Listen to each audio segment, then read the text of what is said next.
안녕하세요. 반갑습니다. 개인적인 의견이라는 것을 먼저 말씀드리겠습니다.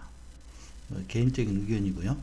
과거 역사가 미래에도 반복되지는 않는다는 거 말씀드리는데, 그 대신에 이제 참고는 해야 되겠죠. 지금 현재 미국과 이란의 전쟁은 참혹합니다. 저는 전쟁을 반대합니다. 정치적인 내용과 또 이 전쟁에 대한 내용은 다른 전문가들에 참조하시고요. 저는 과거에 이런 전쟁과 또 이런 위기 상황에서 주식시장을 어떻게 변했는지 이 관련돼서 계속해서 지금 시리즈로 여러분들과 찾아뵙고 있는데요. 자, 오늘은 금리입니다. 미국 금리와 나스닥이 연도별 추이인데요.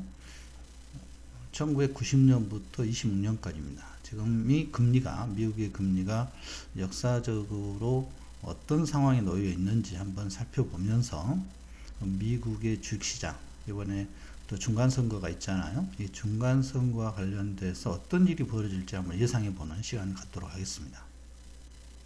저는 굉장히 중요하다고 보거든요. 이번에 터닝포인트가 된다고 보여지는데, 1차 터닝포인트는 1차는 5월 15일입니다.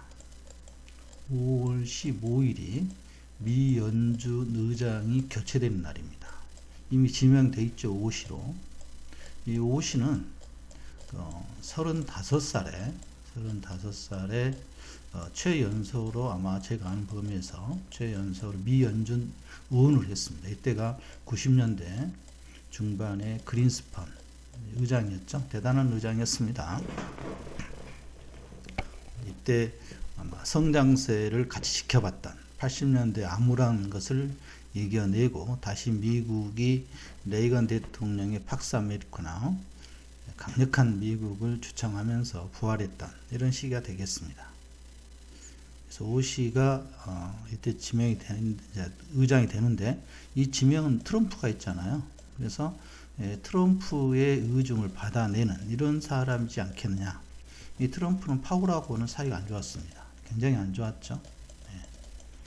파월은 18년도에도 의장이었는데 안 좋았습니다. 그래서 이번에는 트럼프가 가장 원하는 의장을 지명했겠죠. 정치적 이유잖아요. 그래서 오 씨는 어떤 성격인지 지난번에 몇 번 말씀드렸는데, 다시 한번 말씀드리면 오 씨는 트럼프와 친하다 이렇게 보겠습니다. 또 친하고요.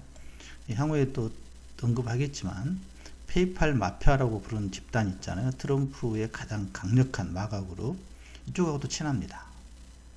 그래서 지금 현재 미국은 페이팔 마피아 그룹이 속칭 그렇게 부르잖아요. 그래서 마피아란 단어는 그러니까 페이팔 그룹의 출신들이 지금 트럼프의 견고한 빅테크를 앞세우고 있습니다. 그래서 이런 것을 시리즈로 한 몇 차례 할 텐데요. 자, 오늘은 먼저 금리 쪽만 이야기해 보겠습니다. 자, 금리. 자, 오 씨가 5월 15일 날 미 연준 의장이 이제 취임이 되고요. 첫 번째 연준 일정 6월 18일입니다. 우리나라 일정이고요. 미국에서는 16일, 17일 날 하고요. 18일 날 발표를 하는 거죠. 자, 18일 날 미 연준에서 금리를 어떻게 할 것이냐. 저는 개인적으로는 금리 인하 쪽에 베팅을 하고 싶습니다. 금리 인하도 0.25 정도가 아니라 0.5 빅스텝, 아니면 0.75 이런 자이언트 스텝으로 갈 거라는 게 저의 개인적인 의견입니다. 생각이고요. 그래서 여기에 포커스를 맞춰서 투자 전략을 세우고 있습니다. 그건 향후에 왜 이런 일이 벌어지는지 계속 시리즈로 말씀드린다고 했고요. 그래서 저는 이게 지금, 그러면 중간선거 저는 이긴다고 봅니다. 공화당이 지금 여론은 안 좋은데, 그래서 미국은 공화당과 민주당이 너무나 오랫동안 양당 체제를 구축하고 있었기 때문에, 그리고 16년도에 트럼프가 대통령 당선됐을 땐 공화당이 주류가 아니었잖아요. 지금 이제 주류가 됐죠. 그래서 이제는 금리는 저는 인하한다고 보여지는데, 이 트럼프를 지지하는 세력이 네 가지가 있습니다. 그래서 하나하나 시리즈로 할 거고요. 첫 번째 금리입니다. 금리는 저는 무조건 인하한다 봅니다. 인하한다. 왜냐하면 지금 금리가 과연 높냐 이겁니다. 지금 현재 미국 금리가 3.5 정도잖아요. 3.5, 3.25, 3.5인데 그래서 아마 트럼프의 지금 타코라고 그러잖아요. 트럼프 타코는 어디서 대부분 나왔냐면 채권 금리였습니다. 채권에서 발작을 일어나면 바로 철수했죠. 바로 물러났습니다. 그래서 트럼프로 움직이는 건 채권밖에 없습니다. 그런데 이 채권에 트럼프의 지지자들이 너무 많습니다. 그래서 자, 하나 보죠. 하나하나 살펴보도록 하겠습니다. 자, 미국의 기준금리입니다. 1990년에 7%였습니다. 지금 생각하면 이해가 안 가죠. 물론 80년대 22%까지 폴 보커가 올렸습니다만 그래서 80년도에는 미국이 굉장히 힘들었습니다. 70년, 80년대 때 일본한테 지고 있었고요. 그러던 것을 이때 나스닥 지수가 313포인트, 종가 최저점이 324입니다. 90년에 최저점이 324였다는 게 중요하죠. 이 정도였습니다. 지금 한 24,000포인트인데 그래서 이제 91년에 금리를 거의 절반 3%를 내리니까 지수가 급등합니다. 급등하죠. 90년, 91년. 그리고 90년대에는 무슨 일이 있었냐면 쿠웨이트 걸프전이 있었습니다. 지금 비슷하죠. 역사는 반복된다는 게 개인적인 생각입니다. 그때 걸프전이 전쟁이 터지면서 그다음에 세계가 충격을 받았죠. 충격을 받았습니다.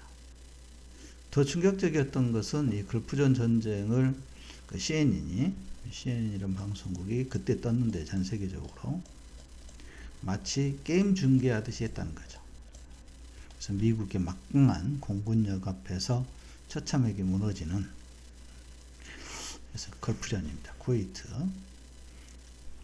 그래서 경기 침체 우려가 당연히 나왔죠. 경기 침체. 지금보다 공포였으면 공포였지 덜하진 않았다고 보여집니다. 지금보다 더 공포였습니다. 더 공포였다 보여지고요. 물론 지나보면 과거는 나 때는 이런 말이 나오지만 지금보다 저는 이때가 더 공포였습니다. 걸프전. 그래서 기준금리를 확 내렸죠. 지금과 유사하죠? 유사합니다. 이때 부시가 대통령이었는데 공화당이 대통령이었죠. 자, 그럼 어떻게 됐느냐? 자, 경기는 계속해서 이제 유가는 급등을 하고 또 경기 침체 이런 나오고 또 인플레이션 뭐 당연히 했죠. 근데 인플레이션에서는 소비 인플레이션이 나타나지 않으면 저는 인플레이션이 아니라 보여지거든요. 소득이 있는 소비 인플레이션이 나타나야 되는데 이런 전쟁은 공급 인플레이션이잖아요. 공급 인플레이션이기 때문에 소득이 늘지 않는 인플레이션입니다. 이것은 경기 침체로 갈 수밖에 없습니다. 경기 침체. 지금도 똑같고요. 자, 그때 보죠. 그래서 금리를 내리니까 주식시장은 환호했습니다. 경기는 침체인데 주식시장은 환호했다는 거죠. 그 다음 92년도에는 또 내렸습니다. 1%. 그리고 주가 올랐고요. 저금리죠. 그 다음에 금리 인상이 없다니까 올랐습니다. 그런데 갑자기 이때 생각하면 여기서 여기까지 오른 것이 주식시장 그렇게 많이 오른 건 아닌데 이 당시에는 많이 높았던 거죠. 이 당시에는 높았습니다. 그 당시로는 그래서 이때 이제 기술주가 처음 나오거든요. IT가 지금하고 유사하죠. 지금은 AI가 나왔지만 AI가 초창기였는데 이 당시에는 기술주가 성장의 씨앗을 뿌리는 시기였는데 갑자기 94년도에 금리를 5.5%로 올립니다. 5.5%로. 이걸 우리가 채권 학살이라고 부릅니다. 채권 학살. 채권은 반대잖아요. 그러니까 금리가 오르면 채권은 수익률이 하락하는 거니까. 주식시장도 안 좋았고요. 근데 버텼습니다. 주식시장은 버텼고요. 5.5%입니다. 5.5%. 94년. 이때 이제 그린스펀이 의장이었는데, 경기는 좋지만, 경기가 좋으니까, 이때는 소비 인플레이션이 나타나는 거거든요. 그래도 금리를 올리지 않았습니다. 이때 이제 오시가 유언이었습니다. 오시가. 그래서 오시가 지켜본 거죠. 그 당시에 이제 우리가 이제 95년도에 인도 95 IT 그